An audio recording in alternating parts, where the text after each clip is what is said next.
मार्च को काला दिवस मनाया जा रहा है, क्योंकि बीजेपी के कार्यकर्ता का हत्या हो जाता है। हत्या के पीछे सरकार पे केस होता है, नीतीश कुमार पे केस, तेजस्वी यादव पे केस होता है, डीएम पे केस होता है। इस पर आप क्या कहेंगे? जैसे देखिए, कोई भी धरना प्रदर्शन करने के लिए उनका स्वतंत्र अधिकार है और नैतिक आधार पर इन लोगों ने धरना प्रदर्शन कर रहे थे। पहले से आगाह किए हुए कि अमुक तारीख को हम धरना प्रदर्शन करें, तो इसमें किसी भी प्रकार का, चाहे प्रदर्शनकारी हो या अधिकारी, दोनों को उग्र नहीं होना चाहिए। हमको मेमोरेंडम देना है, शांतिपूर्वक जाकर अपना मेमोरेंडम देना चाहिए। कोई बैरिकेडिंग दुनिया तोड़ने से कोई मतलब नहीं।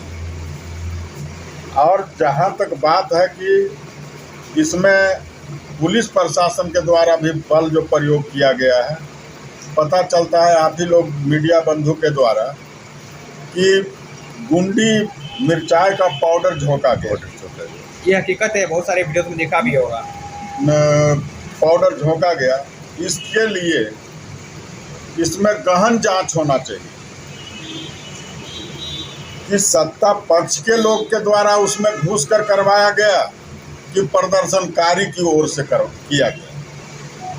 ये दोनों बिंदु है कि किसके ओर से हुआ, इसको सही ढंग से जांच हो और उच्च स्तरीय जांच हो, जिसमें कि यह पता चल सके कि इसमें घुसपैठ किया गया कि इन लोग के द्वारा किया गया। अगर इन लोग के द्वारा किया गया तो इन लोग भी दोषी हैं, अगर यदि जो उन लोग के द्वारा किया गया, घुसपैठ के द्वारा किया गया, तो सत्ता पक्ष दोषी है।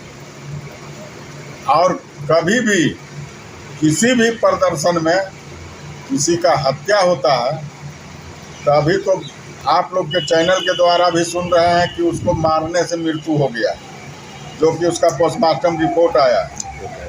तो बहुत ही निंदनीय है। आज तक के धरना प्रदर्शन हजारों बार डाक बंगला चौराहा पर हुआ है और हड़ताली मोड़ पर हुआ है, लेकिन कभी किसी का मृत्यु नहीं हुआ। पटना एसपी या पटना डीएम ने जो साक्ष्य रखा है कि वो धरना स्थल पे पहुंचे ही नहीं थे, उनकी मृत्यु छज्जूबाग और हॉस्पिटल जाने के क्रम में ही हो गई है। अगर ऐसा सीसीटीवी फुटेज भी कहता है, अगर सीसीटीवी फुटेज कहता है कि वहीं पर मर गया, तो बहुत जगह उसका सीसीटीवी फुटेज लगा हुआ है। उससे जांच कर लें, जांच करवा लें या उच्च एजेंसी से जांच कराएं कि उसका मृत्यु कहाँ हुआ, तब तो सच्चाई सामने आएगा। ऐसे तो वो अपना पक्ष में बचाव के लिए कहेंगे, वो अपना पक्ष के लिए बचाव में कहेंगे। इसलिए इसका उच्च स्तरीय जांच हो, ताकि सही ढंग में दोषी कौन। आंदोलन तक कई बार होता है, कुछ दिन पहले ही किसान सलाहकार का भी हुआ था, उनमें भी लाठीचार्ज हुआ था, लेकिन इतना बवाल नहीं हुआ। इस बार अगर विधायक और सांसद को मार पड़ जाता है, जब बवाल उड़ जाता है, इस पर क्या कहेंगे? जैसे देखिए, कभी भी धरना प्रदर्शन हुआ है तो उसमें आंसू गैस छोड़ना आम बात है, पानी का बौछार करना आम बात है, और हल्का बल प्रयोग भी करना कि होते आया है सब दिन और सब दिन ही होते रहेगा। लेकिन इस तरह से, जिस तरह से इस बार हुआ है, यहाँ पूरे बिहार का जब से स्थापना हुआ है तब से अभी तक इस तरह का कोई प्रदर्शनकारी पर हताहत नहीं हुआ है और इतना इंजर्ड नहीं हुआ है और इतना मृत्यु भी नहीं हुआ है। 2021 में विपक्ष में वहाँ ये आरजेडी की सरकार, आरजेडी थे, तो उस पर कई सारे एमपी पे और सांसद पे लाठीचार्ज हुआ था, महिला लोग पे भी हुआ था, विधानसभा से भी। मतलब जिस तरीके से निकाला गया था महिला लोग को, वो एक उसको आदमी बयान नहीं कर सकता है। देखिए, अगर उस हिसाब से देखते हैं, अगर विधानसभा में जो पिछले दफा हुआ, अगर उस हिसाब से देखते हैं और कोई भी सत्ता पक्ष के लोग अगर इसका उदाहरण में बनाते हैं, तो इसका मतलब है कि आप प्रतिशोध में ऐसा करें, क्योंकि आपके साथ ऐसा विधानसभा पर हुआ था, इसलिए आप ऐसा करवाएं। अगर यदि जो प्रतिशोध के भावना नहीं हो तो जो विधानसभा में भी किया गया है वो महानिंदनीय है। क्योंकि पूरे बिहार के आपको 243 आदमी को चुन कर और उस सदन में भेजता है कि यहाँ पर सभी जनता का हक और अधिकार का वहाँ पर आप बात रखेंगे, और उस संस्था में, उस मंदिर में जब इस तरह का होता है कि कुल को पीटा जाता है, पिटवाया जाता है, टांग टांग के फेंका जाता है, तो इससे घिनौना चीज कुछ हो ही नहीं सकता। विपक्ष लगातार सदन को चलने नहीं दे रहे हैं, कभी डिप्टी सीएम पे कुर्सी उठा ले रहे हैं तो कभी अध्यक्ष से ही बहस कर ले रहे हैं। देखिए, अब सदन में तो डिस्टर्ब हुआ है तो 13 तारीख के बाद नहीं, उससे पहले ही जब से सदन शुरू हुआ है मात्र 75 मिनट ही सदन चल पाया है। क्यों हुआ? लगातार विरोध चला है। क्यों हुआ? काहे विरोध हो रहा है? इसलिए विरोध हो रहा है कि जो शिक्षक के आप बहाली निकाले, आप पूर्व में भी बहाल किए हैं, उसको भी कहे कि उसको भी परीक्षा होगा बीपीएससी से। 25 साल सेवा दे चुका है, 10 साल और उसका बच रहा है, वो कहे जाएगा परीक्षा देने के लिए? उसको तो ऑलरेडी है, ऑलरेडी वो ड्यूटी कर रहा है, ऑलरेडी 25 बरस से सेवा दे रहा है। और अभी जो रिजल्ट के बाद इनको लेटर बांटना था, ज्वाइनिंग लेटर, तो नहीं देने के कारण कि नया सब सगुफा निकाले कि हमको बहाली नहीं करना पड़े, यूपीएससी से हम परीक्षा लेंगे। आज तक के कोई भी टीचर के बहाली यूपीएससी से हुआ है? अगर यूपीएससी से होगा तो फिर डीएसपी और एसपी नहीं बनेंगे जो हम मास्टर बन करके जाएंगे पढ़ाने के लिए। और अभी ये भी सुन रहे हैं कि पूरे बिहार में, पूरे देश के आदमी आकर के शिक्षा विभाग में फॉर्म भरेंगे, या कोई भी विभाग का वैकेंसी होगा उसमें अदर स्टेट के भी आकर करके फॉर्म भरेंगे और वो नौकरी पाएंगे। इसके लिए अगर मेरे यहाँ 1 लाख भी होता है वैकेंसी, अगर 30,000 भी अदर स्टेट के कंप्लीट करता है तो 30,000 बिहार का बेरोजगारी बढ़ेगा या घटेगा? आज हम लोग को जहाँ तहाँ कमाने के लिए पंजाब, करनाल, बम्बई, दिल्ली, कलकत्ता, यहाँ के लोग पलायन कर रहे हैं, जाने से मजबूर हैं। उनको दोनों वक्त का भोजन नहीं मिलेगा अगर नहीं जाएंगे तब। और आज जो राज्य सरकार का, राज्य भर का कर्मचारी है, राज्य कर्मचारी है, उसमें केंद्र का बहाली क्यों? उसके लिए केंद्र सरकार बैठा हुआ है अपना वैकेंसी निकालने के लिए, उसमें पूरे इंडिया के लोग फार्म भरता है। तो इसमें राज्य सरकार के जो अंदर है, उसमें संविधान जो बाबा साहब बनाए हैं उनको काहे छेड़छाड़ क्यों कर रहे हैं? इनको लग रहा है कि हम कर करके हम प्रधानमंत्री बन जाएंगे नीतीश बाबू के, कि पूरे देश के आदमी के यहाँ ला करके नौकरी दे देंगे।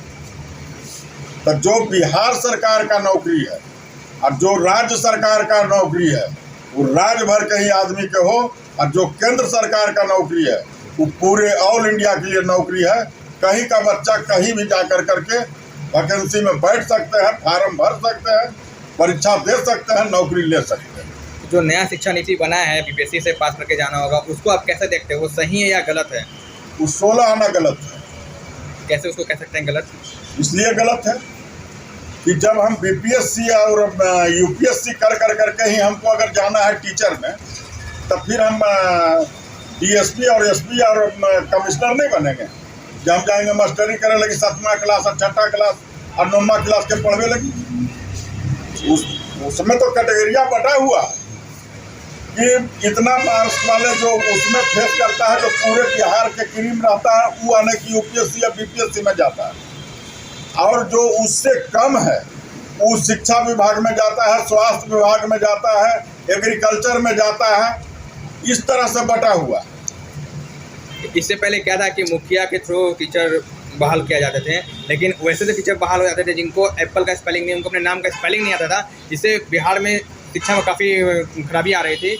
और बहुत सारे स्कूल में आप देखते थे कि बच्चा जाना नहीं चाहते थे, लेकिन अगर बीपीएससी पास करके जाते हैं तो एक अच्छे टीचर मिलेंगे।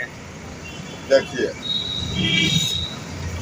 आप हम भी यहाँ पर 2001 में मुखिया थे, 16 को बहाल किए थे।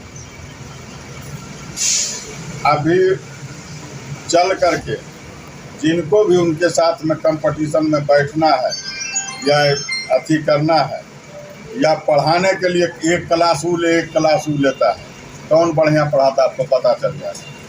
ये जो कहते हैं कि उस समय का जो बहाली हुआ है, मुखिया जी जो बहाली किए हैं, उसमें हो सकता है कहीं पर कुछ आने की भाईबंदी किए होंगे, अथी किए होंगे, इसलिए कुछ 1-8% होगा ऐसा। क्या कारण मानते हैं कि बिहार में नेता हो या अफसर हो सरकारी स्कूल में अपने बच्चे को नहीं भेजना चाहते हैं? क्या कारण मानते हैं? देखिए बहुत बढ़िया बात है। अगर यदि जो यही 3 साल के पाठक को शिक्षा विभाग में छोड़ दीजिए, तब फिर सब गार्जियन प्राइवेट से नाम कटा करके सरकारी में भेजना शुरू कर दें। मतलब कह रहे हैं के पाठक काम अच्छा कर रहे हैं, खूब अच्छा करेंगे और उनका करने का तजुर्बा है। आई माननीय मंत्री जो बकर कर रहे हैं, उनको ये भी पता नहीं है कि हम लोग के पवित्र ग्रंथ रामायण, गीता, महाभारत, सुखसागर है और उसके बारे में सदन में क्या बोलते हैं आप लोग से छिपा हुआ नहीं। सही। और जहाँ तक बात है कि जिस तरह से सभी स्कूल में टीचर हैं, लेकिन हर जगह से डिप्टेशन में जो ब्लॉक में कचहरी में जो रहता है, अनुमंडल में जो रहता है, उसको बंद करें।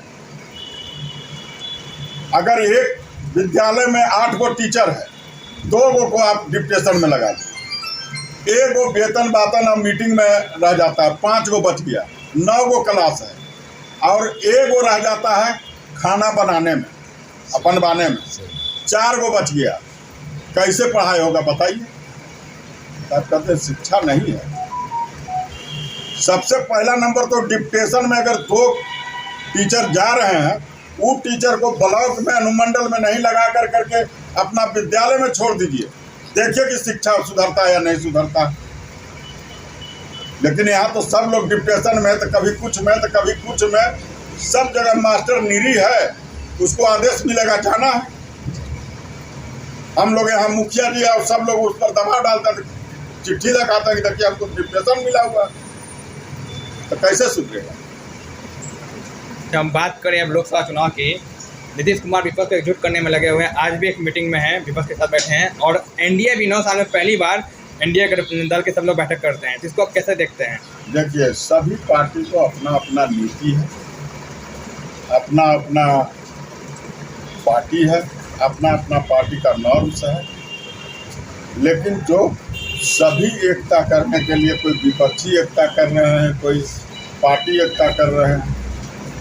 अब जिनको जितना भर फैलाना है टाइम पर, सब लोग फैलाते हैं कि हम आगे कैसे बढ़ें, उसी तरह से सब लोग प्रयास कर रहे हैं। तो इस बार लोकसभा चुनाव में लल्लू मुखिया खुद को कहाँ देखते हैं? देखिए, हम तो इंडिपेंडेंट हैं, किसी पार्टी में हम हैं नहीं, तो हमको जो अच्छा लगेगा उसके साथ हम रहेंगे। पहले तो कैंडिडेट निर्धारित हो जाए सब पार्टी के, या इंडिपेंडेंट में हम लोग को कौन आते हैं, तो इंडिपेंडेंट वाला को भी देखेंगे, उसमें हम लोग रहेंगे। लल्लू मुखिया जी, पिछले 2 चुनाव से आप बीजेपी को समर्थन देते हैं, तो क्या लगता है कि लोकसभा चुनाव में मतलब बीजेपी तरफ आप जाएंगे कि मतलब? देखिए, हम किसी पार्टी को समर्थन नहीं देते और किसी आदमी को हम विरोध, किसी पार्टी को हम विरोध नहीं करते, हम व्यक्ति को विरोध करते हैं और किसी पार्टी को हम मदद नहीं करते हैं। जो हमारा परिवार में हैं, उस तरह के जो हमारा खून में हैं, उनका हम मदद करते हैं। धन्यवाद।